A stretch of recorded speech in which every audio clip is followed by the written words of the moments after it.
Ens sentim felices i agraïdes de ser a Cala Dona, en aquest Dia Internacional d'Acció per la Salut de les Dones. Som a casa, som a Cala Dona. Hem anat i vingut a aquesta casa que sempre té les portes obertes des d'aquelles primeres jornades catalanes de la dona, l'any 1976, en què sortíem de la clandestinitat, que no vol dir amb llibertat, perquè la llibertat l'anem construint dia a dia i encara ens queda molt camí. Vam aprendre que lo personal és polític, que la democràcia no es pot aturar a les portes de cada llar. Avancem. Avui ja reivindiquem que maternar és polític. Venim d'un temps no tan llunyà en què la maternitat era l'única funció social de les dones. Hem conviscut amb concepcions de que la maternitat ens feia nosa per assolir l'alliberament cercant deixar en mans de la tècnica i la ciència el tema de la reproducció de l'espècie. Avui només fa 165 anys que va néixer Sigmund Freud i només 64 de la mort de Wilhelm Reich. En fa 47 que Frédéric Leboyer va publicar el llibre Per un naixement sense violència. Amb això volem dir que la psicologia, la ciència de l'inconscient, és molt jove i la psiquiatria, l'estudi de la seva patologia també. Però la psicologia perinatal és molt més jove encara. Les persones capdavanteres, com la Ivone Olza, psiquiatra infantil, encara són vives quasi totes. Avui sembla que trobem consens en acceptar que la gestació, el part i els primers anys de vida són essencials per la salut biopsicosocial de cada persona i perquè pugui desenvolupar la seva capacitat de relació amb la col·lectivitat i amb l'entorn d'una manera autònoma i solidària. Acceptem que la seguretat que genera el vincle inicial, vital, físic i energètic entre la diada mare-criatura és fonamental.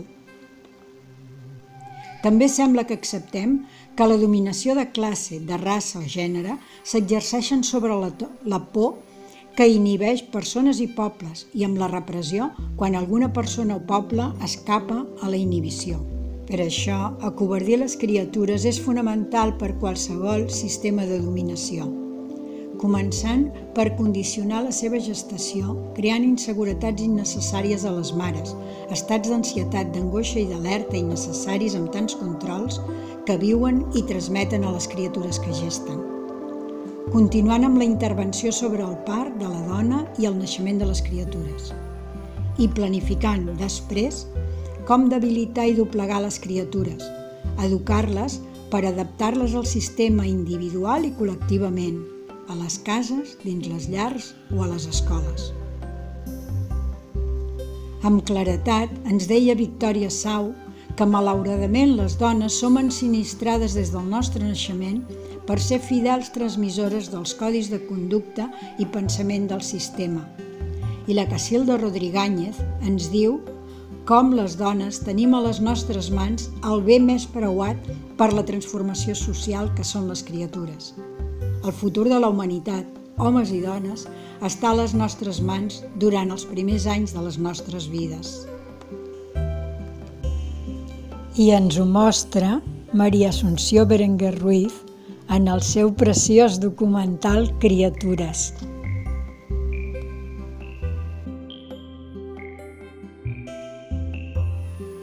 Doncs avui, el patriarcat, encarnat en aquest capitalisme neoliberal, altrament dit imperialisme societat anònima, ens vol arrabassar la maternitat per depositar-la entre els seus actius econòmics i ideològics amb l'ajuda de la genètica, la reproducció assistida i els ventres de lloguer.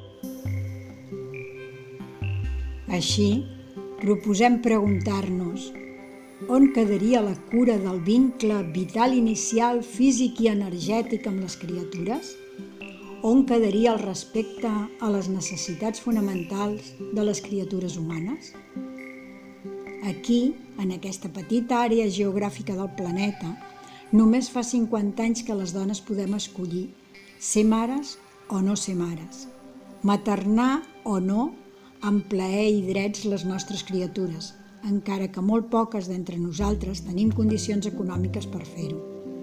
Escollir, poder prioritzar establir vincles vitals inicials que generen seguretat i autoestima en les criatures i no carències i dependències que les fa caldo de cultiu més fàcil per la dominació. Maternar és polític.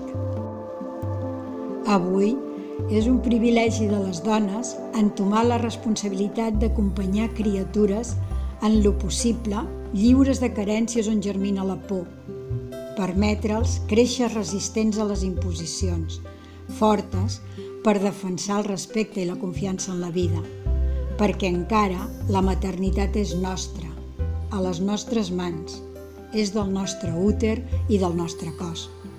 Les dones hem començat a prendre la paraula, a tenir alguna intervenció social, però les criatures, que són el gran potencial antipatriarcal, encara no tenen la paraula.